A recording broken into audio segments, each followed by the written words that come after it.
আসসালামু আলাইকুম। Hello everyone, সবাই কেমন আছেন? এখন তো আমের সিজন চলছে, তাই না? আর আমের দিনে এই আচারটা না বানালেই নয়। খুব সিম্পলভাবে আচারটা আমি তৈরি করব। দেখতে যেমন সুস্বাদু হবে, খেতেও দুর্দান্ত হবে। আর আমি কিন্তু এই আচারে তেল ইউজ করব না, তেলবিহীন আচার। এই আচারের নাম হচ্ছে কাশ্মীরি আচার। খুবই মজাদার আর পুষ্টিকর তো অবশ্যই, তাই না? তো আমি প্রথমে আমগুলো ভালোভাবে ধুতো করে নিয়েছি। আমের খোসাগুলো আমি ছেড়ে নিব। দেন হচ্ছে কিছুটা মোটা হবে, আবার চিকনও হবে না, তেমনভাবে আমি আমগুলো স্লাইস করে নিব। দেখতে পাচ্ছেন কিভাবে আমি আমগুলো কাটছি।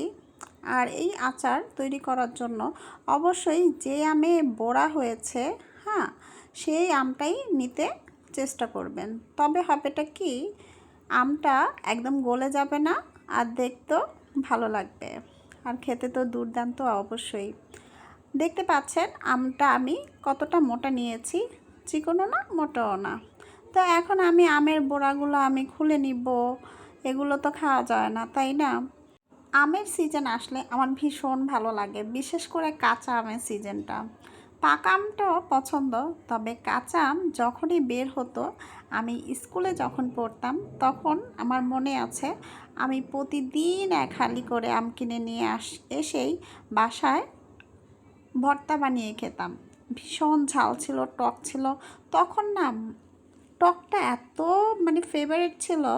এখন বয়স বাড়ার সাথে সাথে টক তেমন খেতে পারি না। কার কার আম পছন্দ অবশ্যই কমেন্ট সেকশনে এসে জানিয়ে যাবেন। আর হ্যাঁ, এখন আমি আচারটা তৈরি করছি। দেখতে পাচ্ছেন আমি একটি পাত্রে আমগুলো নিয়েছি, দেন 1 কাপের কিছুটা কম চিনি নিয়েছি। চিনি আমি বেশি একটা খাই না, তবে আপনারা যদি মিষ্টি বেশি পছন্দ করেন 1 কাপেই চিনি নেবেন। তো চিনিটা গলে গেছে, হ্যাঁ, চিনিটা গলে গেছে। এখন আমি নাড়াচাড়া দিয়ে দেন হচ্ছে আমি মশলা ইউজ করব। তবে একটা কথা বলে রাখি, আমটা কিন্তু কিছুক্ষণের জন্য আমি রেস্টে রেখেছিলাম চিনি দেওয়ার পরে, হ্যাঁ। এখন আমি আধা চামচ হলুদ দিয়েছি, চিলি ফ্লেক্স দিয়েছি আধা চামচ, আর গোলমরিচ দিয়েছি আধা চামচ, আর বিট লবণ দিলাম আধা চামচের চেয়ে একটু বেশি। আর অবশেষে আমি দিচ্ছি হচ্ছে 5 ফোড়ন। আর সিরকা তো অবশ্যই মাস্ট বি দিতে হবে, যেহেতু আচারটা আমি কিছুদিনের জন্য হলো রেখে খাবো। অল্প বানাচ্ছি, যেহেতু আমি আচার বেশি একটা খাই না, কিন্তু ভিডিও করার সুবিধার্থে আপনাদের দেখানোর জন্য এই রেসিপি তৈরি করা। আমার ছোট বোন আচার ভীষণ পছন্দ করে। গত অনেক আচার বানিয়েছিলাম ওর জন্য, বেবি হবে তো সেজন্য। তো যাই হোক, আমার কিন্তু আচার তৈরি হয়ে গেছে। দেখতে পাচ্ছেন কতটা লোভনীয় লাগছে, তাই তো? অবশ্যই আমাকে যদি আমার চ্যানেলটি ভালো লাগে আর আমার আচারটি যদি ভালো লাগে, অবশ্যই একটি সাবস্ক্রাইব করবেন আর লাইক করে পাশে থাকবেন।